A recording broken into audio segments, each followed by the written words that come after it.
وما أنزل من قبلك وبالآخرة هم يوقنون. وقال تعالى في موضع آخر: وسارعوا إلى مغفرة من ربكم وجنة عرضها السماوات والأرض أعدت للمتقين الذين ينفقون في السراء والضراء والكاظمين الغيظ والعافين عن الناس وبشر المحسنين.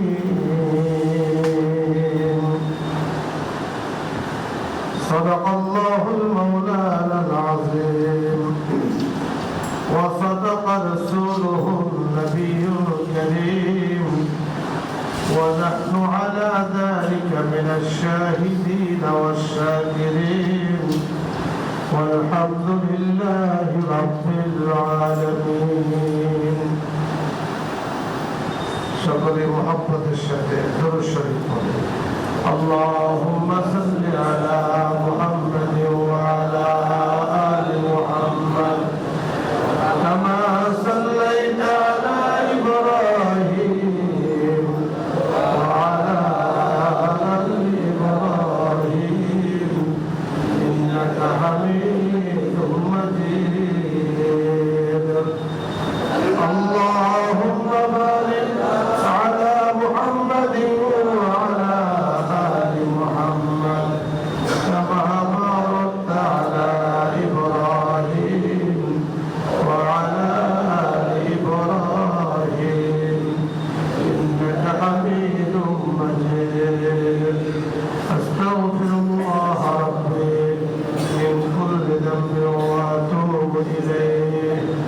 لا حول ولا قوة إلا بالله العلي العظيم. أستغفر الله ربي من كل ذنب وأتوب إليه. لا حول ولا قوة إلا بالله العلي العظيم. محترم معزز মুসল্লিয়ান কিরাম, মুরব্বিয়ান আযম, আল্লাহ সুবহানাহু ওয়া তাআলা দরবারে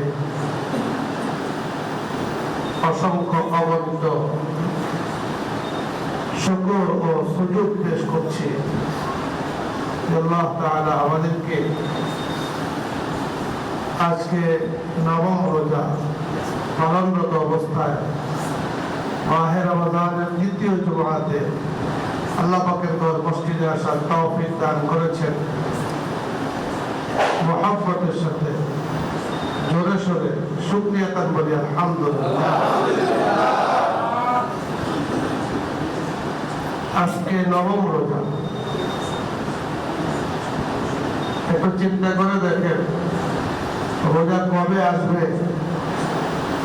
আমরা হিসাব করতে করতে রমাদান চলে আসছে, আবার রোজা রাখতে না রাখতে নয়টা আজকে শেষ হয়ে যাচ্ছে। ভালো দিনগুলো খুব তাড়াতাড়ি চলে যায়, দুঃখের দিন দেরিতে যায়। আমার আপনার জীবন যেভাবে কাটাইলাম, জীবনটা তো চলে গেছে। কখনো যদি অসুস্থ থাক আল্লাহ মাফ করেন, তখন ওই সময়ের কথা মনে হইলে এখনো তা শরীরের চামড়াগুলো ফসল দাঁড়ায় যায়, ওই কষ্টের সময়। আর কষ্ট ছিল মাত্র একদিন বা 2 দিন বা 1 মাস, আর বাকি পুরো হায়াতটাই তো আল্লাহ পাক আরামে কাটাচ্ছেন আমাদেরকে। কথা বলেন ঠিক? কিন্তু মনে হইলো যে এই যে ছোটবেলার স্মৃতিগুলো চোখের সামনে আসে, দেখতে দেখতে কত বছর চলে গেছে। বিকাল চলে যায়, দিন শুরু হইতে বিকাল চলে আসছে। দিনের যেমন সকাল আছে বিকাল আছে, মানুষের জীবনেরও সকাল আছে বিকাল আছে। দিনের যেমন সূর্য আছে, মানুষের জীবনেরও কি আছে? সূর্য আছে। দিনের যেমন সূর্য ডুবে যায়, মানুষের জীবনেরও কি যায়, সূর্য ডুবে যায়। তো যাই দিন খুব তাড়াতাড়ি চলে যায়, ভালো দিনগুলো তাড়াতাড়ি চলে যায়, মাহে রমজানও চলে যাচ্ছে। ব্যাপার হলো, আমার আপনার চিন্তার বিষয় হলো, বোঝার বিষয় হলো যে কি বান্দারে অর্জন হলো কতটুকু। সারাদিন পুকুরে আপনি মাছ ধরলেন, ভান্ডারে একটাও নেই, আপনার যে পাত্র, এই পাত্রের মধ্যে একটাও নেই।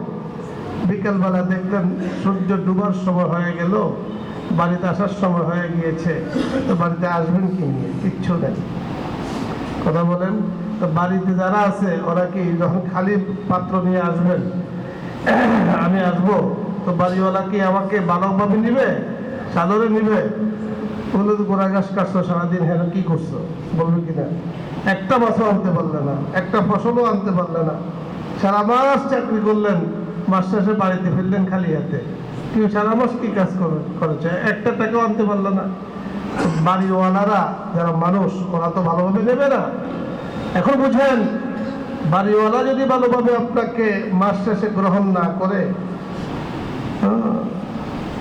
দিন শেষে গ্রহণ না করে, তাহলে আহকামুল হাকিমিন রব্বুল আলামিন, যে আল্লাহ আমাদেরকে একটা লম্বা হায়াত দিয়েছেন, এই হায়াতের পরে দিন শেষে যদি আমার ভান্ডারে কিছুই না জমে, তো উনি আমাকে কেমনে গ্রহণ করবেন? মানুষ আমাকে গ্রহণ করে না, উনি আমাকে কিভাবে গ্রহণ করবেন? এজন্য খুব হিসাব করে কাজ করা উচিত। রমজানের প্রত্যেকটা সময়, প্রত্যেকটা মুহূর্ত এত মূল্যবান যে মাস শেষে যদি আমার আপনার ভান্ডারে কিছু না জমে, তাহলে আল্লাহ পাক আমাকে কেমনে পুরস্কার দিবেন? আশাবাস সাগীরু আফনাল কাবীর, আশাবাস সাগীরু আফনাল কাবীর, কাররুল গাদাতে ওয়া মাররুল আশি। জীবনের চাকা শেষ হয়ে যাচ্ছে, প্রতিদিন সকাল আসছে, সন্ধ্যা আসছে, চলে যাচ্ছে। প্রতিদিন জীবনে আমার আপনার কত সকাল সন্ধ্যা আসলো, এমন একদিন আসবে যে দিন আমার আর ঘুম ভাঙবে না। কথা বলেন ঠিক কিনা? জীবনের সূর্য যখন ডুবে যাবে, সূর্য আর উঠবে না। দুনিয়ার সূর্য একদিন ডুববে, সেটাও আর উঠবে না। মানুষের জীবনের সূর্য একদিন ডুবে যাবে, সেটাও আর উঠবে না। সুতরাং রাত্র দিন আসা যাওয়া করবে। আমার আপনার কাজ হলো আমার বান্দারে যেন কিছু জমে, এই দিকে খেয়াল রাখতে হবে। কথা বলেন ঠিক কিনা? আশাবাস সাগীরু আফনাল কাবীর, কাররুল গাদাতে ওয়া মাররুল আশি। সকাল সন্ধ্যা যাবে আসবে, বসে থাকবে না। সমুদ্রের ঢেউ, আপনি সমুদ্রে যান তারপরে ঢেউ আসবে, না যান তাও ঢেউ আসবে। সূর্য আপনি থাকেন তাও সূর্য উঠবে, না থাকেন তাও সূর্য উঠবে। ইয়া হলো যে আমি কি উপার্জন করলাম। জীবনের গতি, প্রকৃতির গতি প্রকৃতির মতোই চলবে। আমার আপনার ভান্ডারে কি জমবে, এটা হলো দেখার বিষয়। এই জন্য আল্লাহ রাব্বুল আলামিন আমাদেরকে কোরআন দিয়েছেন। আল্লাহ রাব্বুল আলামিন আমাদেরকে মাহে রমজানের রোজা দিয়েছেন। আল্লাহ রাব্বুল আলামিন আমাদেরকে তেলাওয়াত করার সুযোগ দিয়েছেন। সুন্দর সুস্থ একটা জীবন দিয়েছেন। সারা জীবনে যদি বান্দারে কিছু অর্জন না হয়, মাওলায়ে কারীম আমাকে আপনাকে গ্রহণ করবেন না। কথা বলেন ঠিক কিনা? হয় না? আমরা বলি, প্রবাদ আছে, পকেটে টাকা থাকলে সকলকে পাওয়া যায়, আর যখন পকেটে টাকা না থাকে তখন আপনজনও পর হয়ে যায়। কি কথা কি আমার কথা না, আপনারা জানেন এই ধরনের কথা। এটা আমাদের স্বাভাবিক প্রচলিত একটা কথা। যখন নিজের কাছে মাল থাকে, আপনজনের অভাব নেই, আর যখন নিজের কাছে কিছু নাই তখন সকলেই পর এসে এসে দেখে চলে যায়। ঠিক কবরে যখন আমি আপনি যাব, যখন মাল নিয়ে যাব, সবাই দুঃখ জিজ্ঞাসা করতে আসবে, কেমন আছেন, মুসাফা করবে। কথা বলেন, মানুষও আসবে, আমলও আসবে, হায়াওয়ান জানোয়ারও আসবে, অন্যান্য প্রাণীরাও আসবে আপনার সাক্ষাৎ নিতে। হ্যাঁ, ফেরেশতারাও আসবে আপনার সাক্ষাৎ নিতে।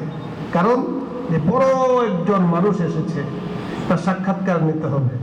আপনার কোরআন তেলাওয়াত আসবে, আপনাকে পাহারা দিতে। আল্লাহু আকবার। এই কোরআন তেলাওয়াত আপনাকে পাহারা দেবে। সাক্ষাৎকার নিতে গিয়ে কেউ যাতে কোনো সমস্যা না করে, আততায়ী যেন আক্রমণ করতে না পারে। কথা বলেন, বর্তমান দুনিয়াতে এগুলো বোঝা সহজ। এমন পাওয়ারফুল, কি বলে, এমন পাওয়ারফুল ঠান্ডা হয়ে, এমন পাওয়ারফুল সৈনিক হয়ে আপনার পাশে থাকবে, আর রোজাটা তো ঢাল হয়ে সামনে বসেই থাকবে, কেউ আক্রমণ করতে পারবে না।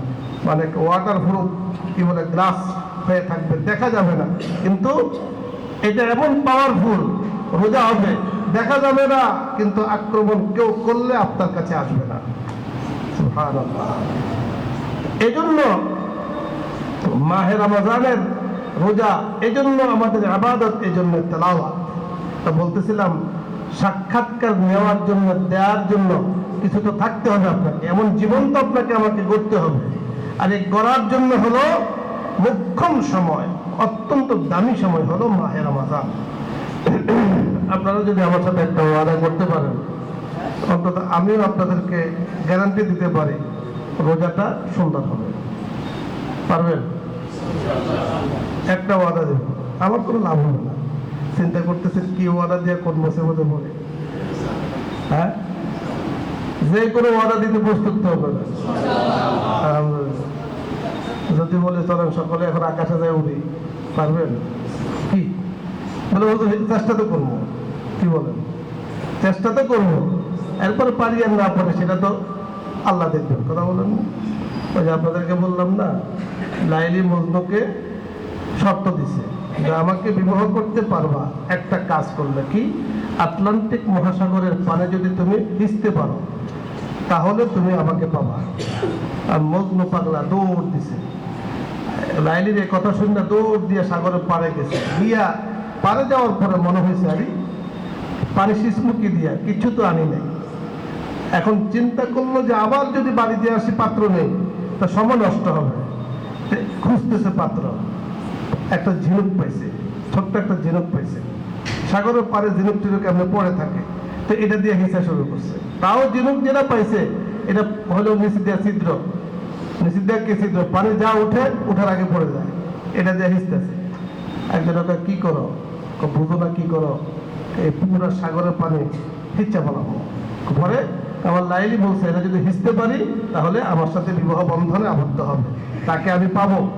আচ্ছা, তো তুমি বুঝো, তুমি যে এটা দিয়া তুমি শেষ হয়ে যাইবা, পারি এক ফুটাও কমবে না। কারণ আবার যাও হিসতেছে সেটা হলো কি ছিদ্র, ফুটা। তো মজনু বলতেছে, আমি পাগল না তুমি পাগল, আমি পাগল না তুমি পাগল। বলে কেমনে? কারণ বেটা আমিও তো জানি এটা দেখে শুনে যেত না, কিন্তু আমার লাইলি দেখতেছে যে আমি চেষ্টা করতেছি কিনা, লাইলি দেখতেছে আমি কি করতেছি কিনা, আমি দৌড় দিছি কিনা, চেষ্টা করতেছি কিনা, এটা লাইলি দেখতেছে। ঠিক আপনাদেরকে এমন একটা কথা বলবো, আমি মানে গ্যারান্টি দিতে পারবো যে এই কাজটা করলে আল্লাহ চাহে তো আমাদের রোজাটা সুন্দর হবে, ভালো হবে ইনশাআল্লাহ। এখন আপনারা চিন্তা করতেছেন কঠিন কোনো শর্ত আছে, কঠিন শর্ত হলে হোক না, অসুবিধা কি, আপনি চেষ্টা করেন, সমস্যা কি? আছেন তো, তৈরি আছেন তো ইনশাআল্লাহ? এই রোজার মধ্যে সেটা হলো 1 নম্বর কাজ, রাগ করা যাবে না। কি করা যাবে না? এ রাগ করলে ক্ষতিকার, আমার আপনার ক্ষতি। এটা করা যাবে ইনশাআল্লাহ? এই ওয়াদা দেন তো? হ্যাঁ, কারো সাথে না, দোকানের কর্মচারীর সাথেও না, ঘরের স্ত্রীর সাথেও না, বাচ্চাদের সাথেও না, কারো সাথে আপনি রাগ করতে পারবেন না। পারা যাবে ইনশাআল্লাহ? এতটুকু ওয়াদা দিতে পারবেন? দেখেন, পরে ওয়াদার কথা পরে আসতেছে।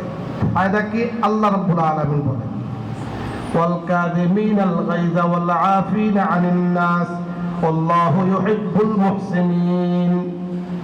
আল্লাহ বলেন, ওয়াল কাযিমিনাল গায়যা, যারা রাগকে হজম করে, এটা সব সময়ের জন্য বলেছেন। যারা রাগকে হজম করে, রাগকে গিলা ফেলে, প্রচন্ড রাগ আসছে, এরপরও রাগকে হজম করেছে। ওয়াল আফিনা আনিন নাস, মানুষদেরকে ক্ষমা করেছে, মারাত্মক অপরাধ করেছে, বিচার করতে পারে, থাপ্পড়ও দিতে পারে, বকাও দিতে পারে, কিন্তু নিজেকে কন্ট্রোল করেছে। আল্লাহ বলেন, বান্দা তুমি যে 2 কাজটা করেছো, 2 কাজের পুরস্কার আমার থেকে নাও, তুমি মুহসিন, আমি আল্লাহ তোমাকে পছন্দ করি। আল্লাহর মহব্বতের বান্দা হওয়ার জন্য কি লাগবে? তাহলে এই ওয়াদা আমরা দিলাম যে আমরা অন্তত মাহে রমজানের পরীক্ষামূলক কারোর সাথে রাগ করবো না, দিনেও না রাত্রেও না। আবার এরকম করেন না যে দিনে রাগগুলো জমা করে রাত্রে গিয়ে একসাথে ছাড়বেন। হ্যাঁ, দিনে তো হুজুর না করছে, রাগ করলে রোজা নষ্ট হয়ে যায়। তা কি করবো, রাত্রে গিয়ে একসাথে ছাড়লেন, তাহলে মানে এমন সমস্যা হবে যে বদহজমে যা হয় আর কি সেটা হবে। কথা বুঝছেন? এটা করা যাবে না, রাগটা করা যাবে না। কারণ রাগের দ্বারা ক্ষতি কি, না করলে আল্লাহ পুরস্কার দিবেন সেটা তো জানলাম। ক্ষতি কি হবে রাগের দ্বারা? ক্ষতি এক নম্বর হলো নিজের মানসিক ক্ষতি। ডাক্তাররা কি বলে, যাদের প্রেশার আছে এদেরকে বলে সবসময় আপনি নিয়ন্ত্রণে রাখবেন, নিজেকে নিয়ন্ত্রণ, রাগ করবেন না। রাগ করলে আপনার প্রেশার হাই হয়ে যাবে, প্রেশার হাই হলে স্ট্রোক হবে, স্ট্রোক হলে মরে যাবেন। ডাক্তাররা বলে কি না? তাহলে শারীরিক ক্ষতি রাগ করার দ্বারা। রাগ হলো সকল অশ্লীল কথার উৎস, সকল অশ্লীল কথাকে জন্ম দেয় রাগে। আপনি ভালো আছেন মাশাআল্লাহ, খুব ভালো, কিন্তু রাগ উঠতে গেলে তখন আর কি কয় যে আমি নিজেকে কন্ট্রোল করতে পারি নাই, আমার কন্ট্রোলের বাহিরে হয়ে গেছে, আমি যেন কথা বলেছি। কথা বলেন ঠিক কিনা? তাহলে এই যে আপনি কন্ট্রোলহীন হয়ে গেলেন জীবনটা, এর কারণে রোজাটা কি হয়ে গেল, হালকা হয়ে গেল, রোজাটা হালকা হয়ে গেল। এমন রাগ করে রাগের মাথায় কি খাইয়া ফেলে এটাও খবর নাই, রোজা নষ্ট হয়ে গেল। কথা বলেন ঠিক কিনা? তাহলে রাগের কারণে প্রথমত নিজের ক্ষতি, দ্বিতীয়ত রোজার ক্ষতি।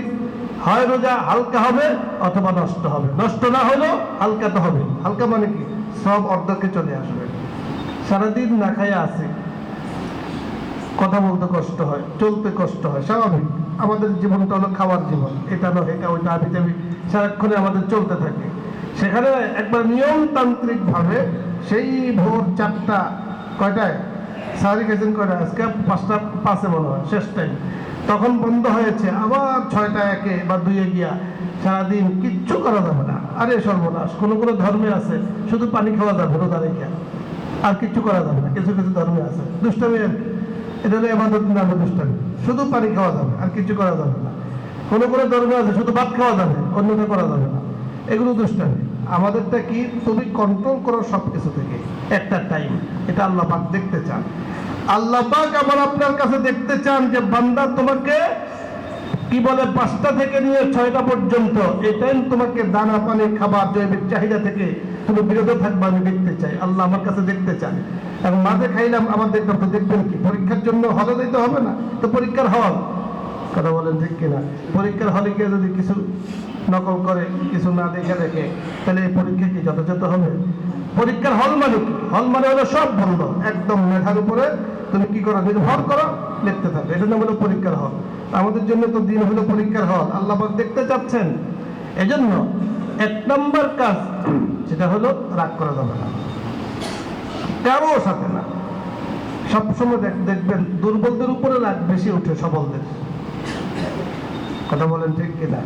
দুর্বলদের উপরে রাগ সবলদের বেশি ওঠে। এক সময় বিশেষ করে রাষ্ট্র ক্ষমতা যারা থাকে, ওদের দলের লোক থাকলে ওদের রাগ বাইরে যায় রাষ্ট্র ক্ষমতা আসলে। কথা বলেন ঠিক কিনা? আর যখন সরকার নিজের দলের সরকার চলে যায় তখন রাগও চলে যায়। ঠিক কথা বলেন, বাস্তব কথা কিনা?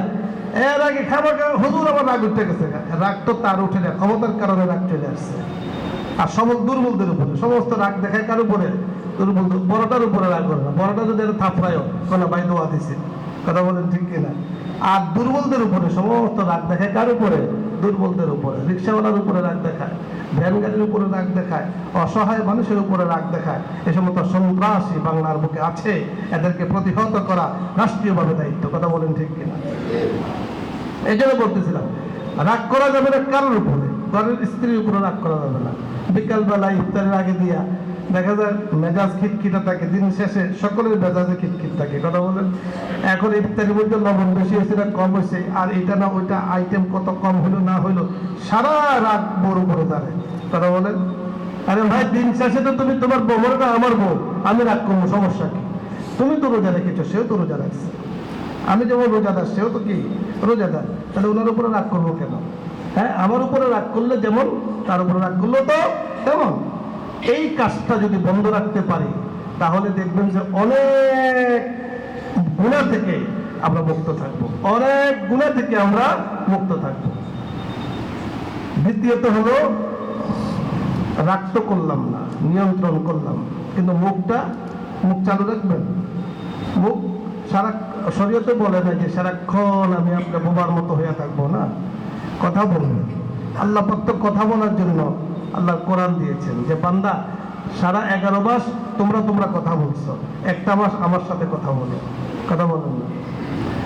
11 মাস নিজেরা কথা বলেছ, যা আচ্ছা বলছো, একটা মাস কালামুল্লাহ, আল্লাহর কালাম, আল্লাহ বলেছেন আমার সাথে কথা বলো, আমার সাথে কথা বলো, আমি তোমার ভালো খারাপ সমস্ত কিছু ঠিক করে দিব, যাতে 11 মাস ভালোভাবে চলতে পারো। সুবহানাল্লাহ, 11 মাস ভালোভাবে যেন চলতে পারো আমি তোমার ব্যবস্থা করে দিব। তাহলে কথা বলতে হবে 1 নম্বর কার সাথে? আল্লাহ পাকের সাথে, মানে কোরআন তেলাওয়াত করতে হবে। আল্লাহ পাকের সাথে মানে কি? কোরআন তেলাওয়াত করতে হবে। প্রত্যেকটা কথার উত্তর এখান থেকে যা আপনি তেলাওয়াত করে বলবেন, একটা সারা বিশ্বের মানুষ একসাথে এট এ টাইম যদি কোরআন তেলাওয়াত করে, প্রত্যেকের কথার উত্তর আল্লাহ পাক আলাদা আলাদা ভাবে দিয়ে দেন, আলাদা আলাদা ভাবে দিয়ে দেন। এটা কিভাবে সম্ভব? সারা দুনিয়ার মানুষ যদি একসাথে ফোন করে, বাংলাদেশে ইলেকশনের আগে দেখেন নাই ফোন করে না একসাথে, এখন কত মানুষ একসাথে ফোন করে। একটা মানুষের তৈরি আবিষ্কার যে নেটওয়ার্ক, এই নেটওয়ার্কের মাধ্যমে দেখা যায় এট এ টাইম হাজার হাজার মানুষ কথা বলতেছে। ওইটা কি করতেছে? গ্রহণ করতেছে, সকলকে সুযোগ করে দিচ্ছে। এরকম কখনো করে না যে এখনো আব্দুল করিমের কথা বলতেছে, তুমি চুপ থাকো, কথা বলেন। হ্যাঁ, আব্দুল করিমের বন্ধ হইলে এরপর আমাকে সুযোগ করে দিবে না। একটা নেটওয়ার্ক, মানুষের তৈরি নেটওয়ার্ক যদি এরকম পাওয়ার থাকে, আমার আল্লাহর কত পাওয়ার, কথা বলেন। তামাম জাহানের তামাম সকল মানুষ যদি একসাথে আল্লাহ পাকের সাথে কথা বলেন, উনি প্রত্যেকের উত্তর আলাদা আলাদা ভাবে দেন, আলাদা আলাদা ভাবে দেন, এমন মুহূর্তের মধ্যে দিয়ে দেন, সাথে দিয়ে দেন, 1 সেকেন্ডও দেরি করেন না যে না তুমি থাকো, আগে বাংলাদেশে মানুষের জবাব দিয়ে এরপর আমেরিকা যাবো, কথা বলেন। হ্যাঁ, এই জন্য কথা বলতে হবে কার সাথে?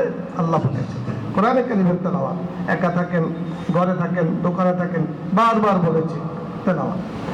এরপরে যদি তাহলে সারাক্ষণ তেলাওয়াত করলে কাজ কারবার করা লাগবে না, চাকরি বাকরিতে ব্যবসা বাণিজ্যে বসা লাগবে না, যার অসুবিধা কি?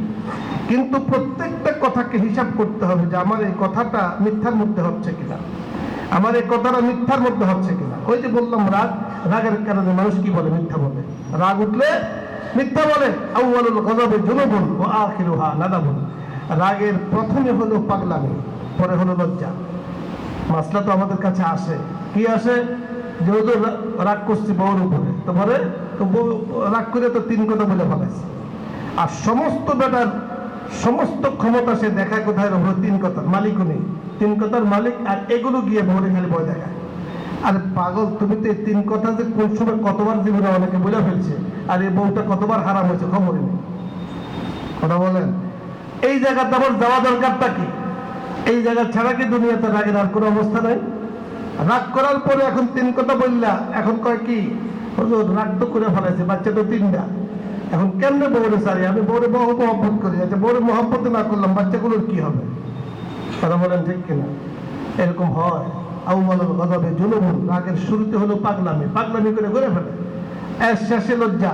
এখন কি করব? এখন তো কিচ্ছু করার নাই, বউ তালাক হয়ে গেলে কিছু করার থাকে? এখন চিন্তা করে ওই হুজুরের কাছে যায়, দুর্বল হুজুরের কাছে যায়, হুজুর আমার কিছু যায় ঝামেলা আছে, কথা বলেন। হ্যাঁ, কথাগুলো সত্য কিনা? চেষ্টা করে কোন রকম হুজুর যদি তওবা তিল্লা বলে মিলাই দেয়, কোনো পাতিল ভেঙে গেলে এটাকে জোড়া দেওয়া যায়? কাজ যদি ভেঙে যায় জোড়া দেওয়া যায়? স্ত্রী সম্পর্ক নষ্ট হয়ে গেলে এটাকে জোড়া দেওয়া যায় না। এটাকে আপনি যতই চেষ্টা করেন থাকবে না, কাজ জোড়া দিলে থাকে না। এই জন্য বলতেছিলাম যে প্রত্যেকটা কথা আমার যেন হিসাব করে বলি, আমি আমার কথার মধ্যে যেন মিথ্যা না থাকে।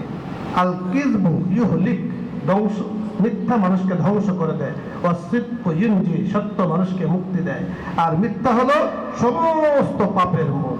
এজন্য যত বেশি কথা তত বেশি মিথ্যা হয়, যত বেশি কথা তত বেশি গীবত শিকায়েত হয়, যত বেশি কথা তত বেশি পরনিন্দা হয়, যত বেশি কথা তত বেশি অপরকে খাটো করে কথা বলা হয়। আল্লাহ তাআলা কোরআনে কি বলছেন? ওয়ালা ইয়াগতাব বা'দুকুম বা'দা আইয়ুহিব্বু আহাদুকুম আন ইয়াকুলা লাহমা আখিহি মাইতান ফাকারিহতুমুহু ওয়াত্তাকুল্লাহ। আল্লাহ বলেছেন তোমাদের সামনে যদি তোমার কোনো ভাইয়ের, আল্লাহ মাফ করেন, অথবা ভাই বাদ দেন, পচা একটা কুকুর পড়ে মারা গেছে অথবা গরু পড়ে মারা গিয়েছে, পচা গেছে গা, এই গোস্তটাকে খেতে পারবে? সম্ভব কি ভাই? 1 বছর আপনি না খাইয়া থাকেন, তারপরে কি গোস্তটা খাওয়া যাবে? পচা দুর্গন্ধ, একেবারে সারাদিন না খাইয়া থাকেন, তারপরেও এটা খাবেন না, কারণ না খাইয়া থাকা যায়, বাঁচা যাবে, ওইটা খাইয়া তো মরে যাবে। দুর্গন্ধ আর কি বলে ভাইরাসে আমি খেতে শেষ কিনা। আল্লাহ বলেন এই পচা দুর্গন্ধ গোস্ত খাওয়া যত খারাপ, তার থেকে বেশি খারাপ হলো মানুষের গীবত শিকায়ত করা। মানুষের গীবত শিকায়ত করা, বুঝলেন কিছু? শয়তানে কি করে, গীবত শিকায়তটাকে, এটাকে এমন মজা করে আপনার কাছে উপস্থিত করে যে এখন এটা না করলে আর ভালো লাগে না, এটা না করলে কি লাগে না, ভালো লাগে না, দরকার এটা করতে হবে। দোকানে বসে বিভিন্ন জায়গাতে বসে এই 2-4-5 জনের দেখা হইলে অমুকের গীবত, অমুকের গীবত, অমুকের গীবত। এটা যদি আপনি অর্ডার দিতে পারেন যে হুজুর জবানটাকে আমি হেফাজত করবো, তাহলে আমার অন্তত জিহ্বাটা মিথ্যা থেকে মুক্ত থাকবে, আমার জবানটা গীবত থেকে মুক্ত থাকবে। আর গীবত থেকে, পরনিন্দা থেকে মুক্ত থাকা, এর দ্বারা পুরস্কার কি একটু পরে বলতেছে। আল্লাহ তাআলা অপর আয়াতে বলেন ওয়ালা ইয়াসখার কওমুম মিন কওমিন, যে একে অপরকে তিরস্কার করবে না, তিরস্কার করবে না। তিরস্কার বুঝেন, অর্থাৎ পাওয়ারফুল যারা আছে নিচের লোকদেরকে পাত্তা দেয় না, কি দেয় না, পাত্তা দেয় না, মনে করা দূর, এগুলো কোনো মানুষটাকে পাত্তা দেয় না। একে অপরের নামকে বিগড়িয়ে ডাকা যাবে না, আল্লাহ তাআলা নিষেধ করেছেন। নামকে বিগড়িয়ে ডাকা হারাম, মানুষকে ছোট করা এটা হারাম, মানুষকে তিরস্কার করা এটা হারাম।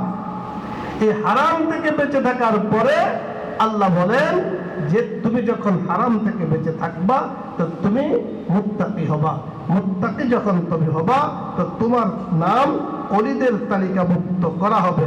যখন তোমার নাম ওলিদের তালিকাভুক্ত করা হবে তখন মনে রাখবা, শুভ সংবাদ নাও, লা খাউফুন আলাইহিম ওয়ালা হুম ইয়াহজানুন। দুনিয়াতেও তোমার কোনো পেরেশানি নাই, পরকালও কোনো ভয় নাই, টেনশন নাই, পরকালে তোমার জন্য জান্নাত। আল্লাহু আকবার। এই হলো মাহে রমজানের মধ্যে স্বচ্ছ রোজা যদি আপনি রাখতে চান তাহলে এটা করতে হবে। আল্লাহ তাআলা বলে দিয়েছেন ওয়াসারিউ ইলা মাগফিরাতিন মির রাব্বিকুম ওয়া জান্নাতিন আরদুহাস সামাওয়াতু ওয়াল আরদু উইদ্দাত লিল মুত্তাকিন। আল্লাহ বলেন বান্দা তোমরা দৌড়াও, ওয়াসারিউ ইলা মাগফিরাতিন মির রাব্বিকুম ওয়া জান্নাতিন আরদুহাস সামাওয়াতু ওয়াল আরদু উইদ্দাত লিল মুত্তাকিন। মাহে রমজানে অনেক কিছু দেখা যায়। গরিব মিসকিনরা যদি শুনে অমুক জায়গাতে ইফতারি বিলি হয়, দৌড়াইয়া যায়, কথা বলেন ঠিক কিনা? যাকাতের মাল বিলি হচ্ছে, অমুক জায়গাতে দৌড়াইয়া যায়। যাকাতের মালের জন্য মানুষ দৌড়ায়, ইফতারের জন্য মানুষ দৌড়ায়। আল্লাহ বলেন বান্দা তোমাকে এমন একটা পথ আমি দেব, এমন একটা রাস্তা তোমাকে আমি বলে দিচ্ছি, ওই রাস্তাতে যদি তুমি দৌড়াইয়া যাও, পরে রাখবা, দৌড়াইতে থাকবা, দৌড়াইতে থাকবা, দৌড়াইতে ওই জায়গাতে পৌঁছে যাইবা। যখনই পৌঁছবা এমন একটা জান্নাত দেওয়া হবে যে জান্নাতের পাশ হলো আকাশ এবং জমিনের বড় দূরত্ব। সুবহানাল্লাহ। ওয়া জান্নাতিন আরদুহাস সামাওয়াতু ওয়াল আরদ উইদ্দাত লিল মুত্তাকিন। আল্লাহ বলেন এই জান্নাতটা প্রস্তুত রেখেছি কাদের জন্য? মুত্তাকিদের জন্য। কাদের জন্য? মুত্তাকিদের জন্য। এই জান্নাত কি পরিমাণ মানে নেয়ামত বহুল, নেয়ামতে ভর্তি, সেটা কোরআন এবং হাদিসে মাত্র 5% বর্ণিত হয়েছে। 95% আমরা জানি না এত নেয়ামত আল্লাহ পাক আমাকে আপনাকে দেবেন। এর জন্য আল্লাহ বলেছেন সারিউ, দৌড়ে যাও। সেখান থেকে কি যাও? দৌড়ে যাও। এখন দৌড়ে আপনি কোন দিকে যাবেন? জান্নাত কি এখানে নদ্দা? জান্নাত কি যে কি বলে এয়ারপোর্ট? কোন দিকে দৌড়ে যাবেন? দৌড়াইতে হবে ইলাল মসজিদ। কোন দিকে? মসজিদের দিকে। মসজিদে জান্নাত পাওয়া যায়। দৌড়াইতে হবে ওয়াসারিউ ইলা সাওম, রোজার দিকে দৌড়াও। রোজা রাখলে তুমি কি পাইবা? জান্নাত পাবা। সারিউ ইলা সালাত, নামাজের দিকে দৌড়াও, তো নামাজ পড়লে তুমি কি পাইবা? জান্নাত পাবা। এই যে কথাগুলো বললাম, এগুলো করলে, এগুলো পড়লে কি পাওয়া যাবে? জান্নাত পাওয়া যাবে। যাকাতের যে কথাটি এসছে, আজকে 9 রোজা, যাকাতের ব্যাপারে আমরা অনেক উদাসীন। অনেক মানুষ যাকাত দিতে চায় না, বিশেষ করে মাহে রমজান আসলে লামসাম কিছু জাকাতের, এই ফ্যানটা ছেড়ে দাও, লামসাম কিছু কাপড় কিনে জাকাতের কাপড়। আমি প্রায় রমজানের কথাটা বলি যে জাকাতের বিভিন্ন দোকানে লেখা আছে এখানে জাকাতের কাপড় পাওয়া যায়, দেখছেন না? মার্কেটে আমি কম যাই, আপনারা তো জান মোটামুটি। এখানে জাকাতের কাপড় পাওয়া যায়। জাকাতের কি আলাদা সুতা আছে? জাকাতের কি আলাদা মেশিন আছে? জাকাতের কি আলাদা দোকান আছে? মানে কি এখানে জাকাতের কাপড় পাওয়া যায় মানে কি এটাকে এত নর্মাল ভাবে বানানো হয়, এত নর্মাল সুতা দিয়ে বানানো হয়, পচা সুতা দিয়ে বানানো হয়, এখানে জাকাতের কাপড় পাওয়া যায় মানে কম দামে কাপড় পাওয়া যায়, কম দামে কাপড় পাওয়া যায়। আর যারা এই ধরনের ধোকাবাজি করতে চায় ওরা খুঁজছে ওইগুলো দেয়, যাতে করে কোনো রকম একটা শাড়ি দিয়া বুঝ দিয়া কি দেয়। এখন আপনি জাকাতের কাপড় দিলেন একজনকে, যে লোকটা কাপড় পরলো শরীর দেখা যায়, তাহলে আপনি তো তার ফরজকে দেখানোর ব্যবস্থা করে দিলেন। নাউজুবিল্লাহ, কথা বলেন ঠিক কিনা? আপনি তো তার ক্ষতি করলেন, সে তার সিরা ফিরা যা আসলে তোজোরা তালি দিয়ে পড়ছে, আপনি নতুন কাপড় দিয়েছেন বেচারা ঈদের সময় পড়ছে, দেখা গেল যে পাঞ্জাবি দিয়েছেন পুরা দেহ দেখা যায়, এটা পড়া যায় না। কথা বলেন ঠিক কিনা? সাবধান, মানুষকে কখনো ছোট করবেন না। জাকাত আপনাকে এই জাকাতের টাকায় কাপড় কিনে জাকাত দিতে বলা হয় নাই। আপনার মালের কমপ্লিট হিসাব করে শতকরা 2.5% জাকাত যারা মুস্তাহিক তাদের কাছে আপনি পৌঁছে দিবেন। আপনার কাছে কেন আসবে? দায়ভার তো আপনার, তার দায়ভার না, দায়ভার আমারটা আমি তার কাছে পৌঁছে দেব। আমি কেন তার কাছে, মানে সে কেন আমার কাছে আসবে? লাইন ধরতে হবে। আবার লাইন ধরে কিছু দেয়, দিয়ে ফটো টুটো উঠাইয়া মিডিয়াতে ছেড়ে দেয়, এখন কমছে ছেড়ে দেয়, জমুকে জাকাত দিচ্ছে। কথা বলেন, এগুলো আল্লাহর রাস্তা করবেন না। নামাজ পড়ে কি ঘোষণা দেওয়া যায় আছে যে আমি নামাজ পড়তেছি, মাইকে ঘোষণা দিলাম এই আমরা জুমার নামাজ এখন পড়তেছি, ফেসবুকে ছেড়ে দিই আমরা নামাজের কথা, রোজার কথা ছাড়ি, হজের কথা ছাড়ি, জাকাত ছাড়েন কেন? এটাও তো একটা ফরজ ইবাদত, এটাও তো একটা ফরজ ইবাদত। এটা মানুষকে দেখানোর জন্য কেন করেন? এটা যেই করবে আর যেই কাজ করবে বুঝে যাবে তার উদ্দেশ্য জাকাত দেওয়া না, মানুষকে দেখানোর উদ্দেশ্য, মানুষকে দেখানোর উদ্দেশ্য। আর যেই ব্যক্তি মানুষকে দেখানোর উদ্দেশ্য এই ধরনের কাজ করে, সব তো দূরের কথা, তার আমল সব নষ্ট হয়ে যায়। আল্লাহ দেখে বলবে জাকাত দিচ্ছে, কবে হ্যাঁ আল্লাহ ফেসবুকে ছাড়ছি, জাকাত দিয়ে দেন, ফেসবুকে আমার কোনো প্রমাণ আছে, ডকুমেন্টস নিয়ে এসেছি আপনার কাছে। আল্লাহ বলবে থাপ্পড় দিয়ে একদম নাটপড় পাড়াই দেবো, এক ফেরেশতারে বলবো ওরা থাপ্পড় মেরে জাহান্নামে পাঠাই দেয়। এটা তো মানুষের লেগে করছে, এটা আমার লেগে করে নাই। কথা বলেন ঠিক কিনা? তুমি যে ফেসবুকের লেগে করছো, তুমি যে আল্লাহর জন্য করো নাই। হ্যাঁ, সোশ্যাল মিডিয়া কিছু হইলেই দেখা যায়। হ্যাঁ, এই জগৎটা মানে এত হয়ে গেছে, কিছু হইলে ওখানে থাকতে হবে, কিছু হইলে ওটা করতে হবে। আরে ইবাদত তুমি আল্লাহর জন্য করবে, তোমার এগুলো দরকার থাকে। কথা বলেন, আল্লাহ রাব্বুল কারীম আমাদেরকে কথাগুলো বোঝার তৌফিক দান করেন। এই জন্য সাদকাতুল ফিতরও এবছর যতটুকু দেখেছি সর্বনিম্ন 110 টাকা, সর্বোচ্চ 2805 টাকা। তো আসলে আমি নিজের পক্ষ থেকে একটা কথা বলি, সেটা হলো ওনারা তো একটা ধার্য করে দিয়েছেন সর্বনিম্ন 110 টাকা, এটা দিলে আদায় হয়ে যাবে। এটা দিলে কি হবে? আদায় হয়ে যাবে। এখন আমরা ধনী যারা আছি আমরাও চেষ্টা করি 110 টাকা দিতে। আমরা সবাই ছোটটার মধ্যে ঢুকতে চেষ্টা করি, বড়টা কেউ যায় না। ছোটোর মধ্যে ঢুকার কি করে? কথাগুলো বাস্তব কিনা বলে সবাই চিন্তা করে যে দায় শাড়ি 100, বরং বলা হয়েছে আনফা লিল ফুকারা, তুমি তোমার জাকাত দিবে, তুমি তোমার ফিতরা দিবে, সবকিছু দিবে, দেখতে হবে ফকির মিসকিনদের উপকার কোন জায়গায়। যদি আপনি 2805 টাকা দেন, ফকির মিসকিন থেকে বেশি পাবে। কথা বলেন, 110 টাকা দিলে কম পাবে। ঠিক আছে, 2805 টাকা দেওয়ার সকলের শক্তি নাই, যাদের সাধ্য নাই, রোজা রেখেছি 110 টাকা দেন, সমস্যা নেই। কিন্তু আমাদের বেশি আছে 500 টাকার মতো পার হেড, আমরা 500 টাকা দিতে পারি, তো সেক্ষেত্রে আমি 110 টাকা দিব কেন? কথার কথা, দিলে হয়ে যাবে, বাড়ায় দেয় না। এই জন্য আমি বলি, যেই মানের খেজুর দিয়ে আপনি ইফতার করেন, ওই মানের খেজুরের মূল্য ধরে জাকাত দিবেন, এই ফিতরা দিবেন। বাজারে যাওয়ার পরে আমরা কোন মানে সকলে কি আমরা 200 টাকা দামের খেজুর কিনি? কি ভাই, 200 টাকাটা কিনি না। একটু পকেটে যদি ভালো থাকে, আয় ইনকাম ভালো থাকে, তো দেখে ওই যে আজোয়া অথবা কি সুক্কারি, হ্যাঁ আছে খেজুরের বিভিন্ন নাম টাম আছে, একটু দামি, একটু সুন্দর দেখতে মানুষের। তো যেই মানের খেজুর দিয়ে আপনি আপনার জন্য উপযুক্ত মনে করছেন ইফতারকে, রোজা ভাঙ্গাকে, ঠিক এই মানের খেজুরের দাম ধরে কি দিয়ে দেওয়া, কি দেওয়া, ফিতরা দেওয়া। এটা আপনি পেলে হুজুর আমি হিসাব করবো কেমন? আপনার হিসাবের দরকার না, পরিবারে বাড়াই দিন, পরিবারে যত বেশি বাড়াই দিতে পারেন, সোজা কথা। আপনি 1 কেজি হিসাবে ধরে, ঘরের সদস্য 5 কেজি, 5 জন, তো 5 কেজি খেজুরের দাম আপনি ফিতরা হিসেবে দিয়ে দেন না, কম যাতে না হয়, বেশি হয়। তাহলে ফকির মিসকিন বেশি পাইল, সোজা কথা। আল্লাহ রাব্বুল কারীম আমাদেরকে বোঝার তৌফিক দান করেন। যারা সুন্নাত পড়েনি সুন্নাত পড়েনি।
কষ্ট দেওয়াটা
হয়েছে?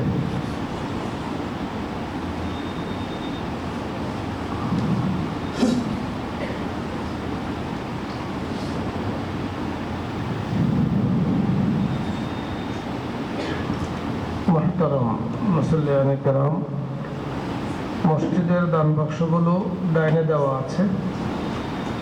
মাহে রমাজান দান করি আল্লাহ পাকের ঘরে। বাক্সগুলো মেহরবানি করে চালু করে দেয়, সকলে দেখে বাক্সগুলো চালু করে দেয়।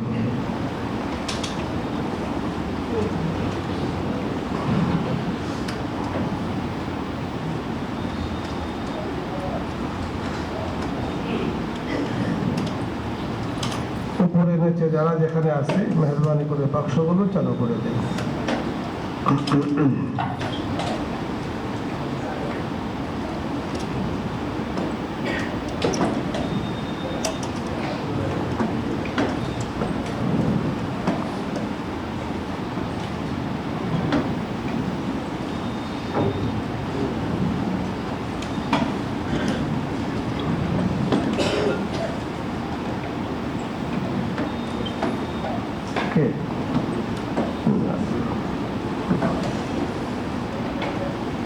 কি নাম?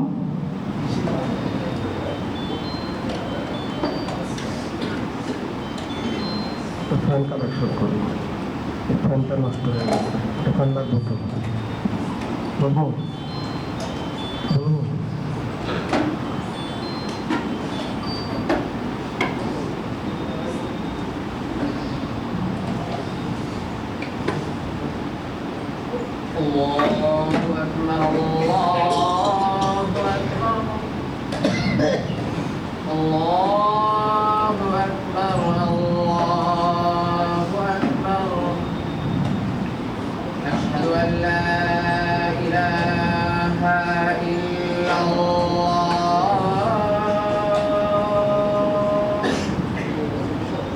أشهد أن لا إله إلا الله أشهد أن محمدا رسول الله أشهد أن محمدا رسول الله حي على الصلاة حي على الصلاة حي على الفلاح حي على الفلاح الله أكبر الله أكبر لا إله إلا الله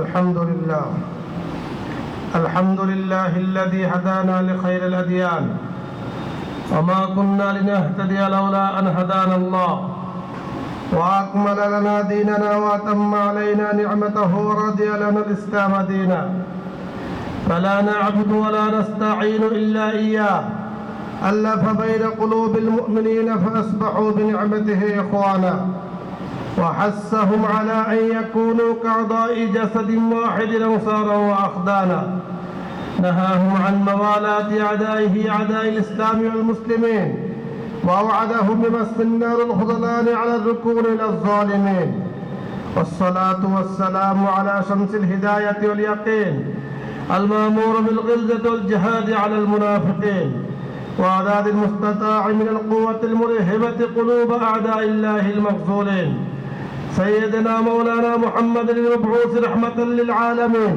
منقذا للخلائق من غضب الله ذي القوة المتين وعلى آله وأصحابه أجمعين أما بعد فيا أيها الناس وحدوا الله فإن التوحيد رأس الطاعات ومن يطع الله ورسوله فقد رشد واهتدى وإياكم البدعة فإن البدعة تهدي إلى المعصية ومن يعص الله ورسوله فقد ضل غوى وعليكم بالإحسان فإن الله يحب المحسنين ولا تقنطوا من رحمة الله فإن الله أرحم الراحمين.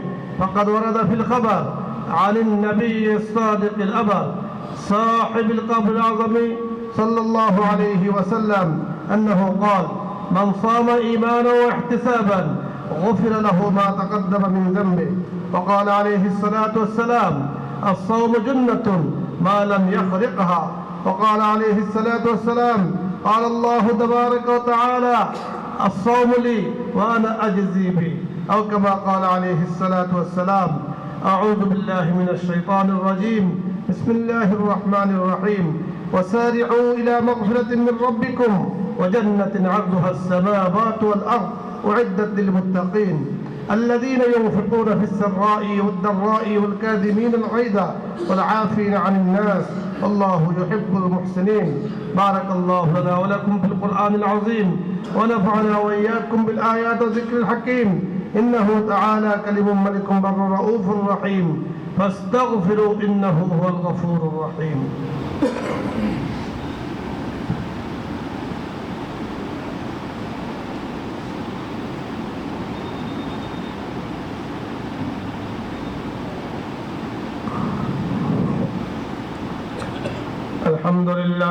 الحمد لله نحمده ونستعينه ونستغفره ونعوذ بالله من شرور أنفسنا ومن سيئات أعمالنا. من يهده الله فلا مضل له ومن يضلله فلا هادي له. ونشهد أن لا إله إلا الله وحده لا شريك له ونشهد أن محمدا عبده ورسوله الذي أرسله بالحق بشيرا ونذيرا وداعيا إلى الله بإذنه وسراجا منيرا. أعوذ بالله من الشيطان الرجيم. بسم الله الرحمن الرحيم. إن الله وملائكته يصلون على النبي يا أيها الذين آمنوا صلوا عليه وسلموا تسليما. اللهم صل على محمد عبدك ورسولك وصل على المؤمنين المؤمنات المسلمين المسلمات وبارك على محمد وأزواجه وذريته. قال النبي صلى الله عليه وسلم: أرحم أمتي بأمتي أبو بكر وأشدهم بأمر الله عمر وأصدقهم حياء عثمان وأقضاهم علي وفاطمة سيدة نساء أهل الجنة وحمزة أسد الله وأسد رسوله رضوان الله تعالى عليهم أجمعين. اللهم اغفر للعباس وولده مغفرة ظاهرة وباطنة لا تغادر ذنبا. الله في أصحابي لا تتخذوهم غدا من بعدي. فمن أحبهم فبحبي حبهم ومن أبغضهم فبغضهم. وخير أمتي قرني ثم الذين يلونهم ثم الذين يلونهم. والسلطان ذل الله في الأرض من أهان الله في الأرض أهانه الله. إن الله يأمركم بالعدل والإحسان وإيتاء ذي القربى وينهى عن الفحشاء والمنكر والبغي يعظكم لعلكم تذكرون. واذكروا الله العلي العظيم يذكركم وادعوه يستجب لكم. ولذكر الله تعالى أعلى وعز وجل وهم وتم أكبر والله يعلم ما تصنعون. দাঁড়িয়ে কাটা সোজা করে নেই। সামনের কাতারগুলো